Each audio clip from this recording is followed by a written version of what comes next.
Yeah. I mean, sounds great, dude, to be honest. Okay, thanks. Well, I'm sitting here, getting all nervous because, like, oh my gosh, Mike LePond is about to call me at home, and I tell my wife, and she's she's like, okay, that's great, honey. No, that's cool, man. I'm looking forward to it. Yeah, and I appreciate the time. Thanks very much. I don't know how much information they give you about like who you're actually talking to, but I'm on a small community radio station in Northwest Indiana. We're pretty close to Chicago. I've been doing this weekly show for several years, and I've done other stations before that, but I'm kind of new to this interviewing business. So I have to start off with a confession, which is, so they give us, these weekly dumps of new material coming out. And several weeks ago, I see Mike LePond's Silent Assassins. And I was like, oh my gosh, I'm going to love this so much. This is great. And at the time, I had no idea that this was actually the third release of this of this project, which was awesome because that just gives me more stuff to dive into. But if we can, let's start there. And can you sort of develop the history of this project and what brings you guys to this point where you have your third release? Absolutely. Well, the Mike LePond Silent Assassins project is something that was kind of born around the year 2012, and I guess it was because I play for Symphony X, and I was known as a progressive metal bass player, and I felt that people only saw me that way, and they didn't see where my influences came from. So when I was younger, I was more the classic heavy metal guy. I was the Priest, Maiden, Sabbath guy, and so I wanted to show my fans what I can do in that realm. So I began, compiling some songs.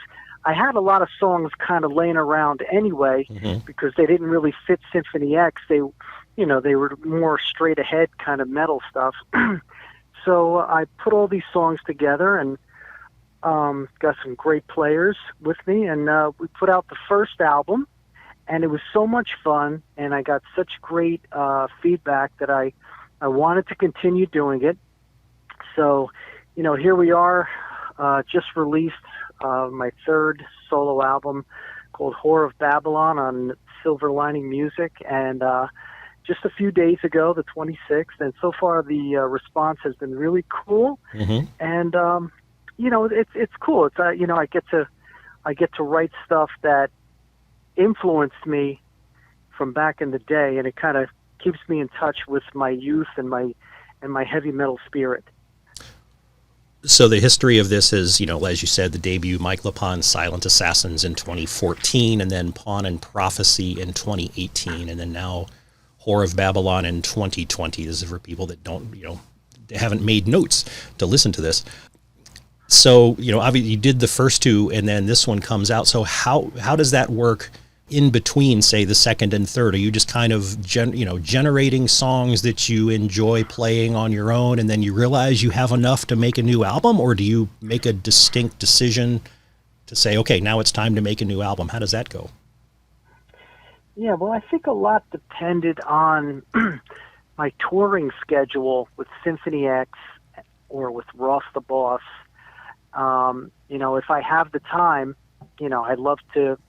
I'm kind of a workaholic when it comes to music and writing. So, if I have the time, I'll do what I can in between tours and things like that.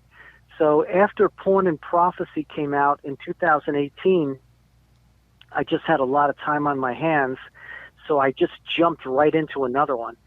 I had tons of lyrics laying around that were originally, I originally thought they would go to a Symphony X record, but they just kind of, never made it onto the records.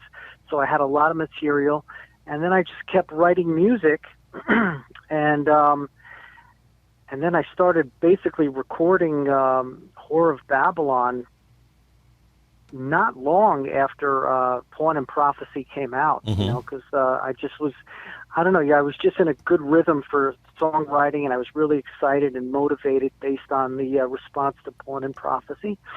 And I think I started recording Whore of Babylon maybe around Christmas time of 2018. And now, you know, finally, it's such a great feeling to get all that music out of your head yes. and onto a CD. You know, it's a very satisfying thing. And so far, you know, the response has been really cool to this, and I'm very happy.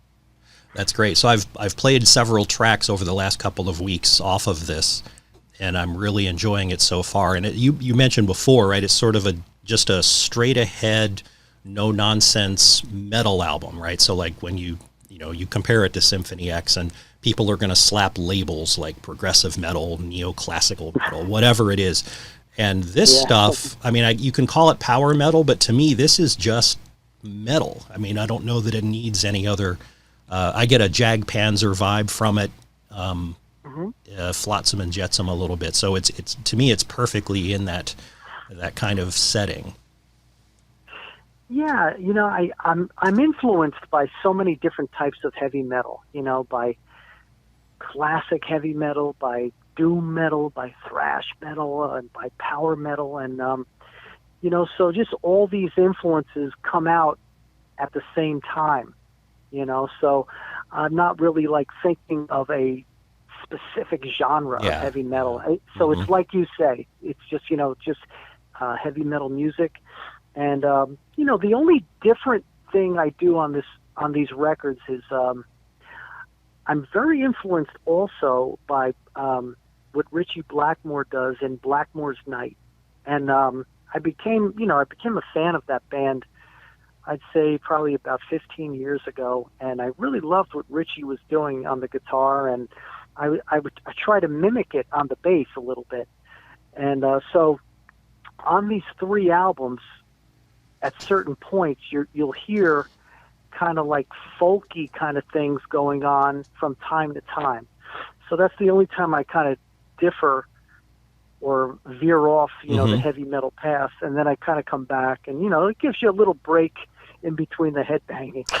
Yeah, and this new one, Whore of Babylon, to me is very versatile. So it's, you know, it's got the, you know, it kicks you in the face right off the bat in the first track, and then there's some texture to it as you go along.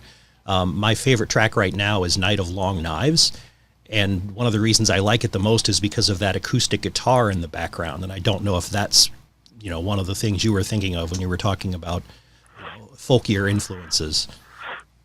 Oh, yes, absolutely. Night of the Long Knives, one day I was watching the History Channel, and I just, you know, they just happened to be talking about this Night of the Long Knives that happened in the Dark Ages, you know, in ancient Britain.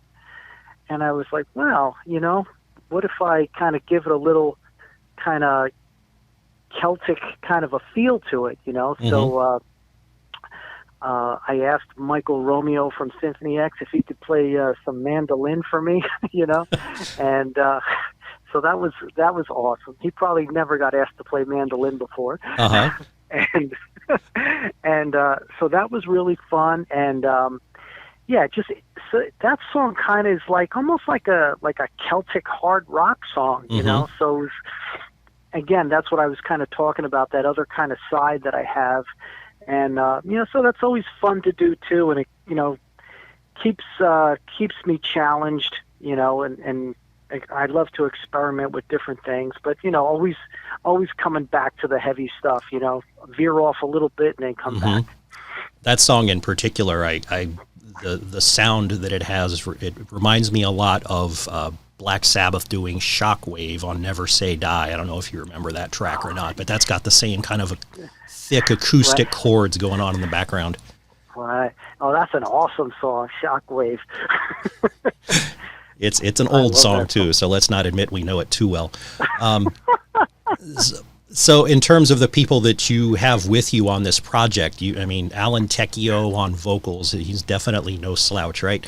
Ron Rivera on guitar, and Lance, is it Barnewold? Am I saying that right?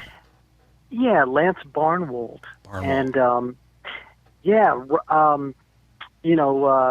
I live in New Jersey, and, in the New Jersey, New York rock scene, Alan Tecchio is, he's very well known, and, he's well loved in this area. And some of your listeners may know Alan because he was the singer for Watchtower. Mm-hmm. So I, even though I became friends with him a little later, though, around more like 2010, I became friends with him. And I just really loved his voice, because he could sing with such power, and he had grit in his voice, but he was also a good singer, and he could could deliver a nice melody, a really good melody. So I was like, I told him about the project, and I really was hoping he could do it. And as it turned out, he really liked the stuff, and he's been with me for all the 3 albums. Lance Barnewold was a really good find for me, because he's only 24 years old, but he the way he plays, he could shred with all the new school guys, but he also has the feel of the old school guys, so he was a rare find, and he was totally into doing it, and I love the way he plays. And Rod Rivera is really interesting too, because he grew up as a flamenco player, because that's what his father was. And so he had the flamenco style going on, and he, of course, also loved heavy metal. So he had a really unique thing. So all these guys really, are solid players, and they really contribute to it. And they take the vision of the songs that I have, and they just make it come to life better than I could have ever dreamed. Yeah, that's great. When I first heard the music that was being released to support this album, right, I recognized the vocals right away, and I'm like, oh my gosh, I know this. I know who this is, and I couldn't place it. So then I went and looked it up. I was like, oh, of course, that's why I recognize his voice. Now, I don't know if you've ever vanity searched yourself, but the place I went to see who were the other performers on this album, I went to the Encyclopedia Metallum website, which is sort of a massive heavy metal database. I don't know if you've seen it before. Yes, I have. Yeah, I've seen it. I thought it was really funny that Alan Tecchio there's a see also category where you can kind of get links to other people's project. And so Alan Tecchio has, about a line and a half of other links you can click. Ron has a couple of other mentions. You have an entire paragraph of links to click for other projects. So it goes back to what you were saying earlier about how you like to stay busy. Now, of all of those different things, are there any others that are still active? I mean, a lot of these things were kind of one-off things that, and most of the stuff is from bands that were not even signed. But one project that I think your listeners might like is another band that I had with Rod Rivera that was released on AFM Records in March, and the band is called Dead Risen.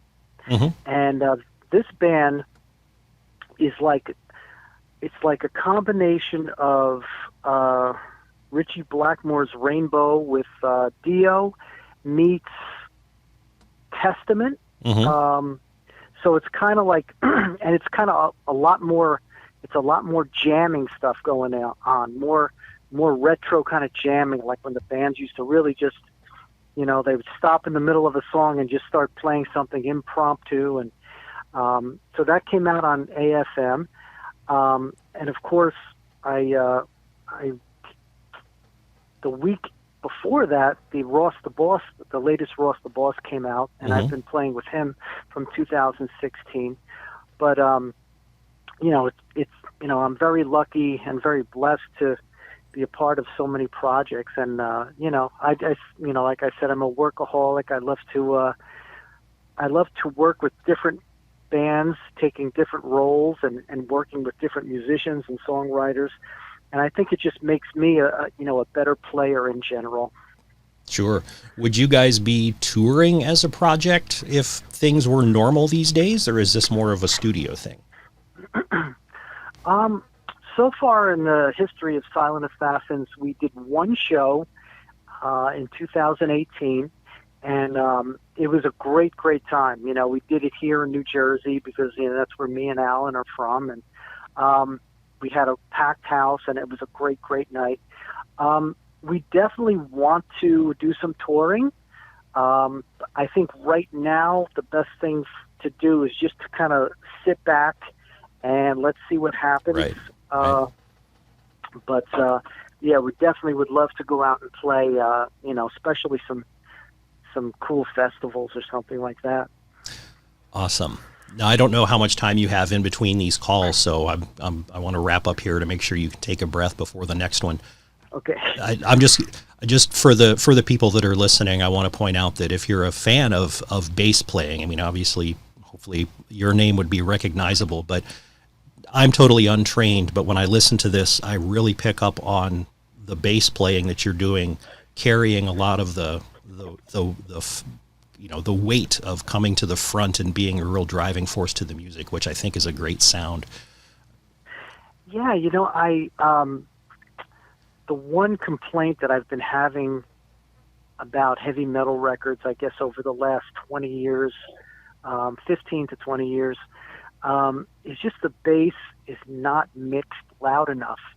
And it's very low in the mix, and it's sitting there, but it's not really doing anything. So the one thing I wanted to do was to get the bass more in the mix and more active, kind of, like Iron Maiden, Right. And so that was one of my biggest priorities, and that way I could kind of show people all the different things that I can do within the context of the song. So I'm really happy the way the mixes came out, because the bass kind of pops out a little bit, and you could hear it and you could jam along with it. So it's so crisp. I'm really happy about it.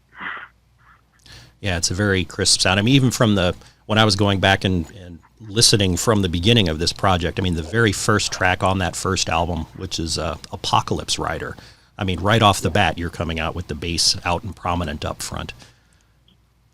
Yeah, a nice, crisp high end with a little dirt on it, and the bottom end is not too muddy. You know what I mean? So, and the guitar is not too thick. It's thick but not too thick. So it really helps in the overall tone.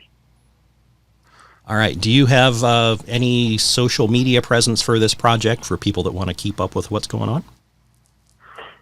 Yes. I'm all over social media, just whatever platform you're on, just search Mike LePond Silent Assassins, and you'll be able to find me on Instagram, Facebook, Twitter, and I also have Mike LePond Silent Assassins.com. So very easy to find us, and if you like classic heavy metal, if you like classic stories from history and mythology, I think you'll like it. Awesome. Thanks so much for taking time out of your day to talk. I hope the rest of your day is going to go well. Thank you very much for having me on, and hope to talk to you again.